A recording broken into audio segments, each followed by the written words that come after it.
In 1992, Francis Ford Coppola stepped onto a Hollywood soundstage and did something no major filmmaker had tried in decades. On the very first day of production, he dismissed his entire visual effects department. His reason was simple yet radical. He wanted to create Dracula using only techniques that existed before 1900. No computers, no contemporary tricks, only pure theatrical craftsmanship. What followed during the making of Bram Stoker's Dracula became one of the most chaotic and artistically bold productions of the 1990s. Gary Oldman murmured lines in dead languages while encased in 40 pounds of armor. Practical blood effects spiraled beyond control. Early test audiences booed so loudly that studio executives demanded revisions. Yet out of that beautiful disorder emerged a gothic masterpiece that would redefine an entire genre. The question whispered across the set remained constant. Would Coppola's daring gamble succeed? The first striking achievement came from shadow puppetry shaping the opening battle. The sequence resembles ancient myth brought to life, with silhouettes of warriors colliding beneath blood-red skies and spears piercing enemies in stark shadow. Not a single live-action stunt or digital flame was used. Drawing inspiration from Japanese bunraku theater, Coppola employed master puppeteers to stage a full-scale war using miniatures and cutouts projected behind illuminated screens. Every movement was carefully choreographed, giving the scene a timeless, legendary quality rather than a modern spectacle. He believed shadows would linger in the imagination more deeply than graphic realism, aiming for the feeling of a fireside legend rather than a historical recreation. The result became one of the film's defining images. His decision to remove the visual effects crew reinforced that philosophy. Crew members arrived expecting a conventional Hollywood shoot, only to be released before lunch. Coppola insisted every illusion be achievable with pre-1900 methods. No motion control, no compositing, no modern shortcuts. The abrupt decree forced departments to restructure overnight. He argued that traditional illusions carried sincerity, while contemporary effects created emotional distance. By embracing handmade techniques, he wanted audiences to feel the tangible artistry in each frame, making the supernatural seem more authentic despite its artifice. Oldman's Crimson Armor stands as another testament to that commitment. Designed by Eiko Ishioka to resemble exposed muscle, symbolizing both inner wounds and ancient strength, the suit weighed over 40 pounds. Movement was nearly impossible, and marathon shooting days left him overheated and drenched beneath blazing lights. The weight pressed relentlessly on his shoulders, yet he never complained. He understood that the burden enhanced the role. Dracula needed to appear crushed by centuries of sorrow. The armor functioned less as wardrobe and more as confinement, helping him inhabit the character's tormented spirit. Meanwhile, Keanu Reeves accepted the role of Jonathan Harker despite knowing he was not the obvious choice. Loyalty to the studio played a part, as did timing that found him exhausted from consecutive productions. Physically drained and mentally taxed, he faced the added challenge of mastering a demanding accent and restrained characterization. Coppola later described his performance as overly cautious. Nevertheless, Reeves approached the project with professionalism, arriving daily, hitting every mark, and completing the film without controversy. Years later, he reflected with humility, acknowledging difficulties while expressing gratitude. One of the film's most subtle allusions involved Dracula's rebellious shadow, which moves independently from his body. The effect was achieved entirely in camera. While Oldman performed, hidden doubles cast separate shadows precisely angled by lighting adjustments. Multiple performers synchronized movements to create silhouettes that defied physics. Coppola painstakingly refined the manual process, convinced audiences could instinctively recognize practical craftsmanship. The independent shadow became a visual motif, reinforcing Dracula's existence beyond natural law. The project itself might never have materialized without Winona Ryder. Before production began, the script lingered in development limbo. Ryder personally brought it to Coppola, repairing a previously strained professional relationship and passionately advocating for the story. Her enthusiasm reignited momentum, influencing casting and creative direction from the outset. She became a driving force behind the film's emotional core. Without her persistence, this gothic vision may have remained unrealized. Coppola's rehearsal process intensified the atmosphere further. Rather than simple table reads, he organized demanding rehearsal camps designed to strip emotional defenses and cultivate raw expression. Exercises felt invasive and confrontational. Some actors flourished, others struggled. Yet the genuine tension carried onto the screen. He sought operatic performances rather than subtle realism, pushing cast members into heightened emotional territory that defined the film's theatrical tone. Even grand visual moments relied on old-fashioned ingenuity. The sweeping shot of Dracula's train crossing Europe was created using a small, meticulously crafted miniature. Through forced perspective, controlled lighting, and precise framing, the team transformed a tiny model into an epic locomotive. Coppola rejected digital alternatives in favor of physical texture and imperfection, believing limitations fueled creativity. Off-camera, Oldman and Ryder maintained noticeable distance. Though their characters share intense romance on screen, the actors barely interacted personally. The lack of warmth was not hostility but reserve. Scenes requiring tenderness became challenging, and Coppola gently encouraged connection without forcing it. Ironically, the separation may have deepened the longing portrayed between Dracula and Mina, adding authenticity to their emotional divide. Luce's transformation drew heavily from kabuki tradition. Sadie Frost studied its stylized movements, adapting gestures and posture into something simultaneously elegant and unsettling. The fusion of Eastern theatrical form with Gothic horror created a distinctive supernatural presence rarely seen in Hollywood, embodying Coppola's global artistic influences. During one pivotal seduction scene, Coppola insisted on using a real wolf instead of animatronics. The animal's unpredictability generated genuine fear among cast and crew. Ryder's visible terror was authentic. Handlers struggled to maintain control, and the raw tension translated directly to the screen.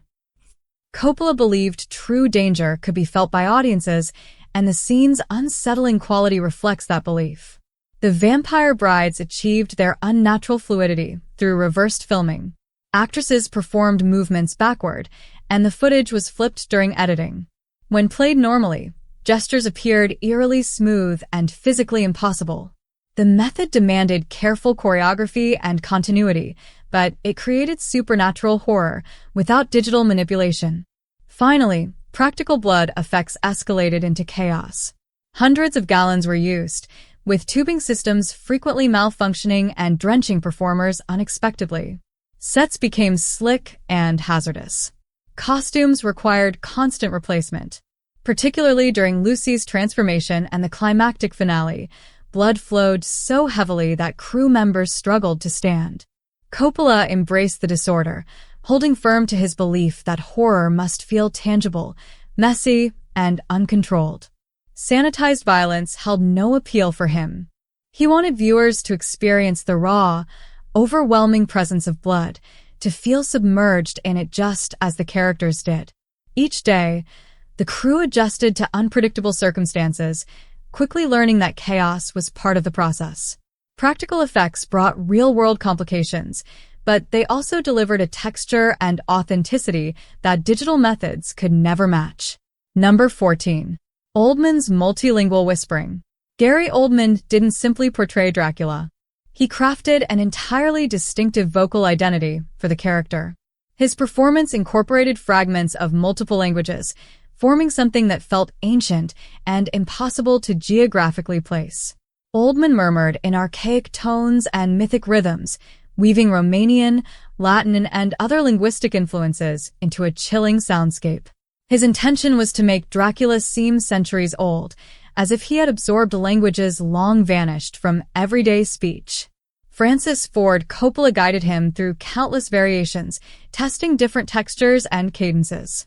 Hours of experimental recordings were captured during the process, whispers and growls that never reached the final cut, but were essential in shaping the voice.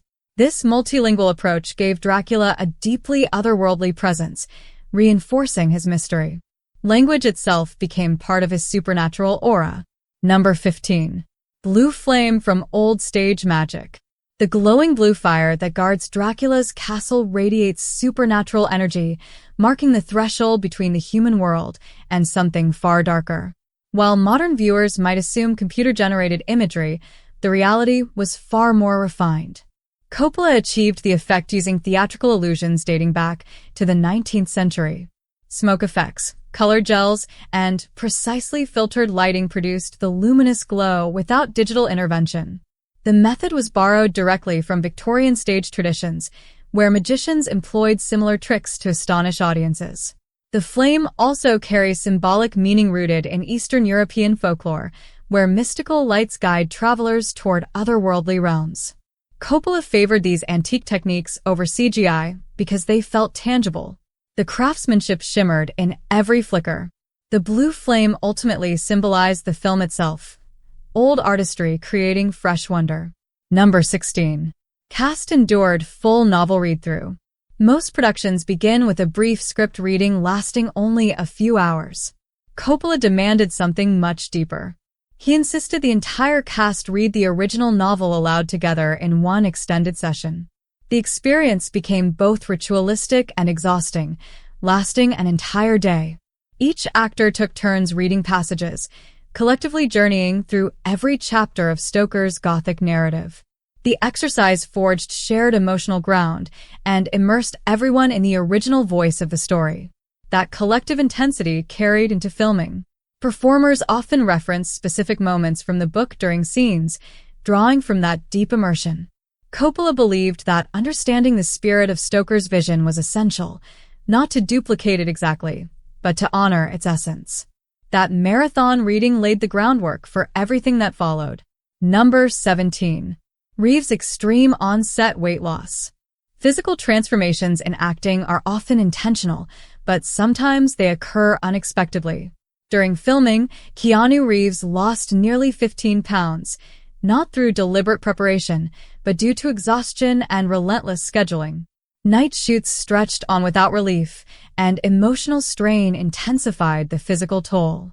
His weight loss became noticeable on camera, forcing wardrobe adjustments mid-production. Later, critics interpreted his restrained and hollow demeanor as a creative choice, unaware that genuine fatigue was being captured on screen. Reeves never voiced complaints or delayed filming despite his declining condition. His professionalism ensured he continued delivering performances even when physically drained. The experience revealed the demanding realities of major productions and the quiet endurance actors often demonstrate. Number 18. Anthony Hopkins played hidden extra roles. Anthony Hopkins delivered a powerful portrayal of Van Helsing, yet his involvement extended beyond that single character. Coppola quietly cast him in additional roles throughout the film.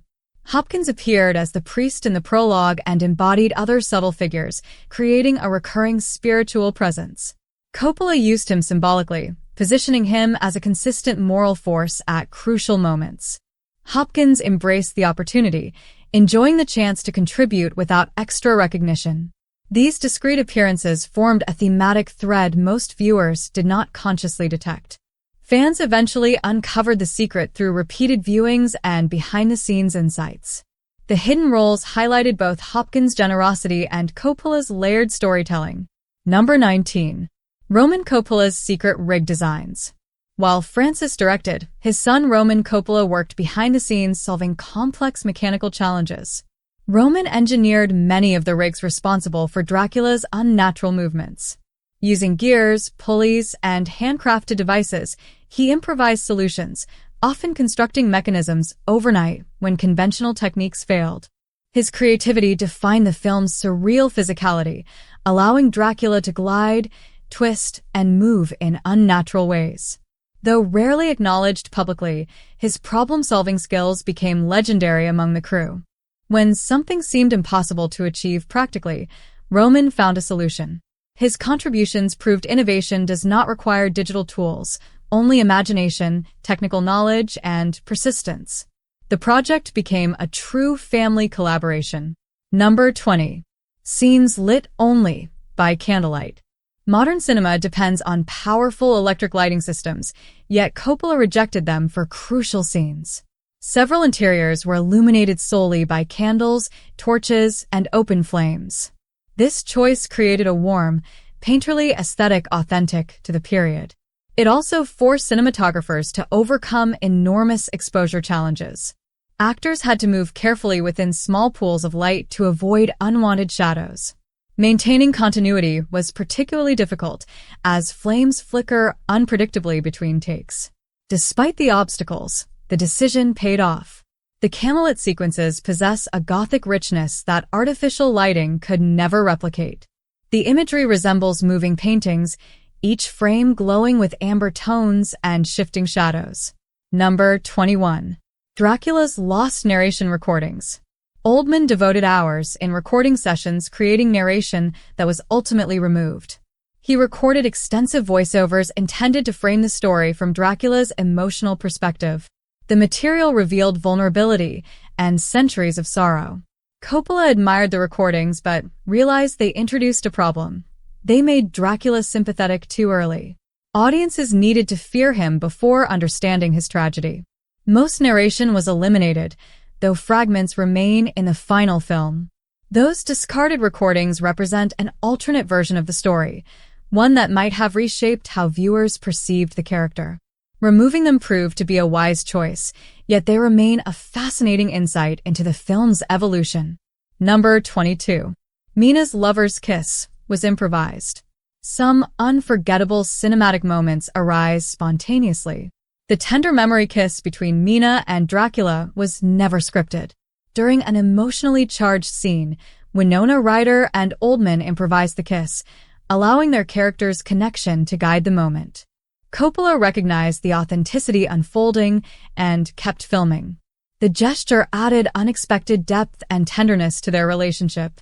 It demonstrated that strict adherence to scripts can sometimes limit emotional truth. The scene became one of the film's most memorable moments, proving that great direction often means allowing actors the freedom to create. Number 23. The Bat's suit built in total secrecy. Unlike many productions that release preview images, the giant bat form of Dracula was kept entirely hidden. Coppola wanted its reveal to shock. The effects team worked in isolation, constructing the suit without sharing it widely on set. Even actors scheduled to perform opposite the creature had not seen it beforehand. Coppola believed authentic reactions would heighten impact.